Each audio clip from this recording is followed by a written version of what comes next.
Artist আমাকে নিয়ে একটা এত বড় মিথ্যা এলিগেশনস দিয়েছে গণমাধ্যমে, তো যার কারণে আমাকে কথা বলতে বাধ্য হয়েছি আমি। অ্যান্ড ওইখানে কিন্তু আমি আসলে সজীব ভাইকে নিয়ে কোনো কথা বলিনি। যে আর্টিস্ট আমার বিরুদ্ধে কথা বলেছে আমি তাকে নিয়ে কথা বলেছি, এবং সজীব ভাইয়ের ব্যাপারে যে কথাগুলো তার দিকে ছোড়া হচ্ছে যে চারিত্রিক ব্যাপার বা মেয়েজনিত অনেক ধরনের ব্যাপার, এগুলো আসলে আমার কাছে মনে হচ্ছে সম্পূর্ণ বানোয়াট এবং মিথ্যা। কারণ আমি তো অলমোস্ট 5 বছর ধরে এখানে কাজ করছি, সো আমার চোখে কখনো এগুলো পড়েনি এবং আমি এগুলো ফেস করিনি।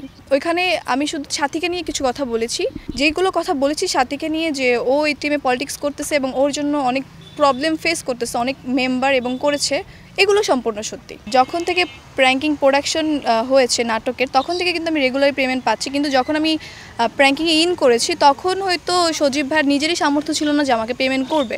তখন আমরা জাস্ট গাড়ি ভাড়া কনভিন্স নিয়ে কাজ করতাম, অ্যাজ এ কাজ করার জন্য শুধু কাজ করতাম। তো আমি তো কখনো পেমেন্ট নিয়ে কোনো প্রবলেম ফেস করিনি।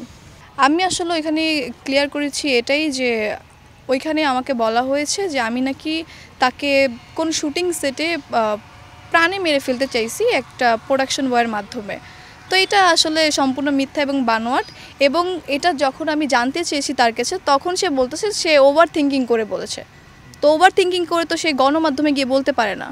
তো এটা তো একটা আমার ইমেজের ব্যাপার, আমার ইমেজ নষ্ট হওয়ার ব্যাপার। তো তখনই আমি আসলে এই কথাগুলো বলেছি।